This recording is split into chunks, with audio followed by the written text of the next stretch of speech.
Hello everyone, I just thought I'd do a quick update video, few things that have come my way which I just wanted to mention. So the first thing is a paper by Dr. David Hughes that he sent me, and I'll include the link in the description.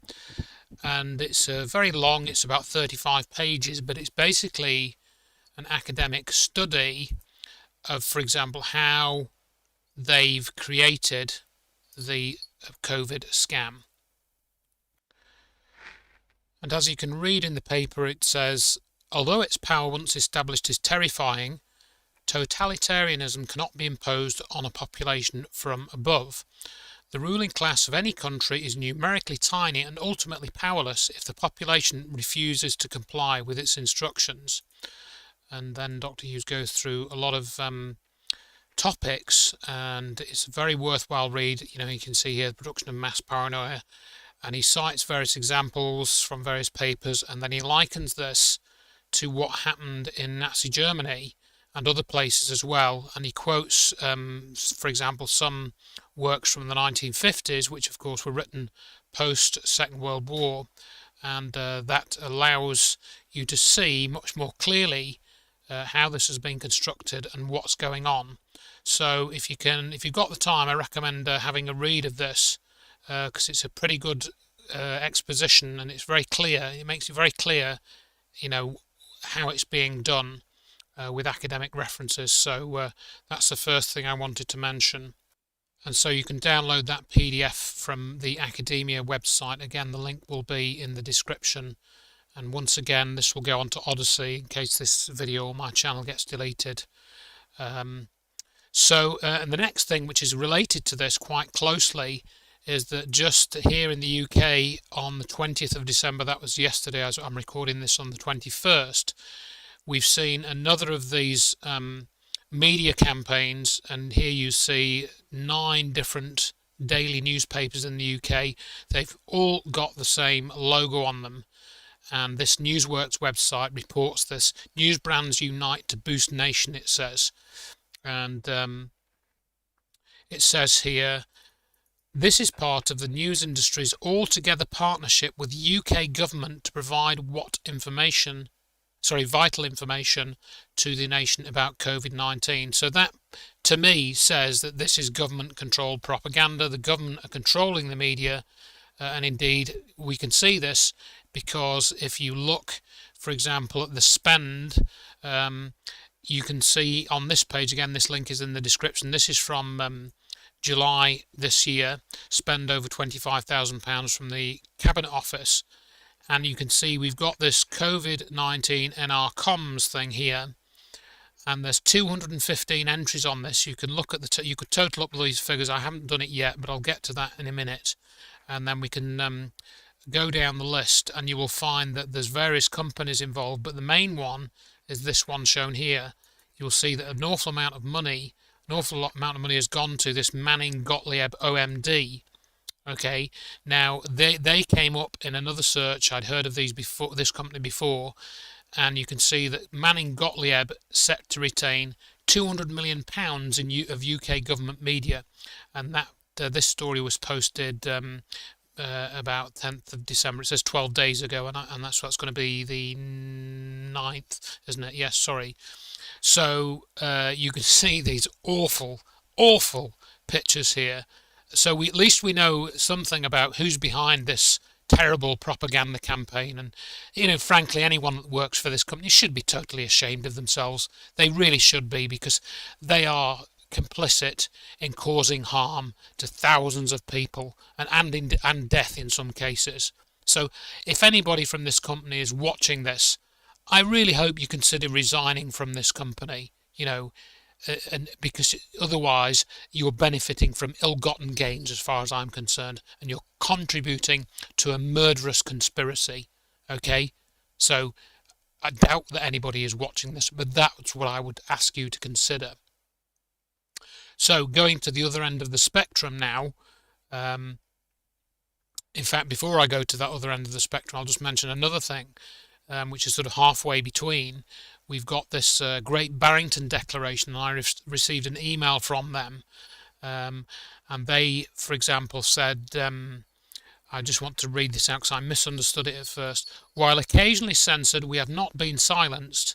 Since authoring the declaration in October 2020, the three of us have actively advocated for focus protection through media, op-eds and interviews on, for example, vaccine passports and natural immunity. Now, I thought they were sort of supporting the idea of vaccine passport, but when I read I didn't think the wording was particularly brilliant. But that's not actually what it says. And if you go onto this link here, for example, unfortunately it's behind a paywall, so you can't actually read much of the story except the first couple of paragraphs, so I don't actually know what they've said, and I haven't found a way around it. But what I will say about this group, and I'll go on to their website now, is that they mention this term focus protection, and this is something that they've talked about for over a year now, and you can read their page on this. But this is just a big limited hangout. These doctors have all worked for pharmaceutical companies or done research for them, put it that way. On this page they say things, for example, for older people, COVID-19 is a deadly disease that should be met with overwhelming resources aimed at protecting them wherever they are. Well, that's not really true. And again, it's more fear-mongering if you ask me. So I don't accept that. I did sign their declaration because I thought, obviously at the time, they were speaking out in a legitimate way, but they're not. They're just doing limited hangouts, and they're saying, yeah, we don't like lockdowns, but vaccines are okay, and yeah, we should be vaccinating. No, we shouldn't be vaccinating. They should be speaking about the dangers of this vaccination, which of course is not even a vaccination. I keep calling it that. It's unfortunately been drilled into us, and it's not that. It's a jab, it's an injection, it's not a vaccination. Now, on the flip side of that sort of thing, or further over, we've got two brave doctors, Dr. Charles Hoff, and I'm not sure about the other doctor's name, I forget his name, but they're in British Columbia, and they've been speaking out saying that this jabbing should be stopped. Their patients have suffered serious side effects, so you can watch that video. It's quite short. It's only about 10 minutes or so it's a very good sort of short presentation, and they're really speaking out very strongly and doing road shows and things.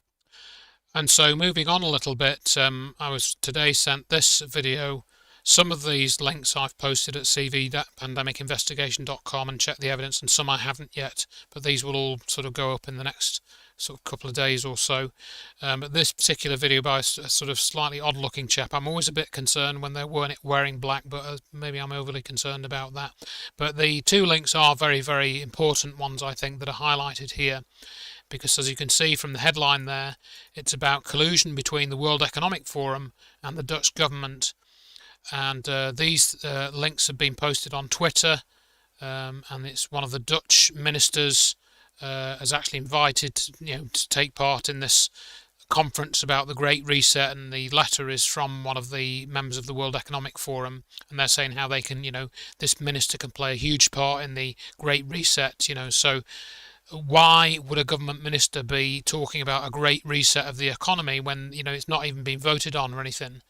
And this was referred to in Australia as well. I think one of the Australian MPs referred to this. I haven't got the video link here. This was a few months back now. They got wind that the Australian government, it sounded very much like the Australian government was getting letters like this too, maybe even from the same people. So you can have a look at these two letters if you wish.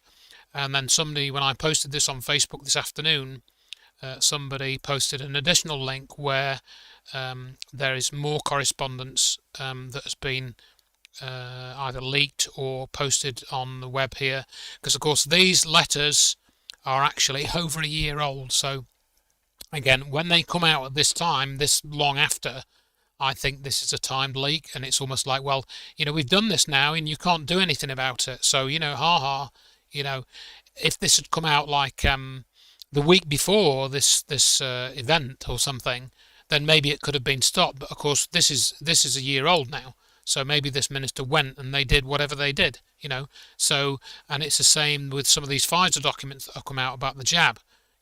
Some of those have been leaked a year after the jab's come out, which to me is a bit late. If the person really had a conscience about it, whoever leaked it, they should have leaked it a week into the jabbing program, or it should have been published then. So it's like, oh, we're going to leak this now because we've already got away with it anyway, so we don't care. You can't do anything. I mean, I could be wrong, but that's my gut feeling on some of these leaks. And then moving to something a bit more positive, I had a nice experience this week when I was literally just doing my shopping. We have a supermarket chain. I'm going to be honest. I went to the supermarket at Asda, which is one of the Walmart group. I do go there. I don't get all my shopping there, but I get most of it. And I met another chap in there called Craig, and I'd never met him before in my life, but he recognised me, and he said, "Oh, why don't you come along to stand in the park on Sunday?" And this is the reason for mentioning it, because if you want to try and meet up with like-minded people who know that this is all a scam and they're trying to work out what to do about it in their own lives, not relying on other people, then this is a group it's literally just a stand in the park. They're not specifically focused about organising protests or organising legal action or anything like that. It's just groups of people meeting up. And I kind of misunderstood it slightly, really, because I took my speaker and I was going to do a talk, but that wasn't needed. In the end, I was just sort of chatting to people, and they were hugging each other and shaking hands, and it's just people who know that this is all rubbish, having an interesting conversation in the park. And I met up in a place called West Park, which is quite local to me. They've got it listed here as in Nottinghamshire, but I think Long Eaton is actually in Derbyshire. This one here is where I met. And you can find, many of these groups in your locale. You can look at see if they've got one in your town. They've got the whole of UK listed here, or most of it. There's 900 stands around the world, 900 park meetups. So have a look at that and try and go along. I think it's like 10 o'clock on a Sunday morning. I think they meet up. Is the sort of time. It's obviously a time when people are not working generally. So as you can see here, it's 20 countries every Sunday, 10 to 11 a.m.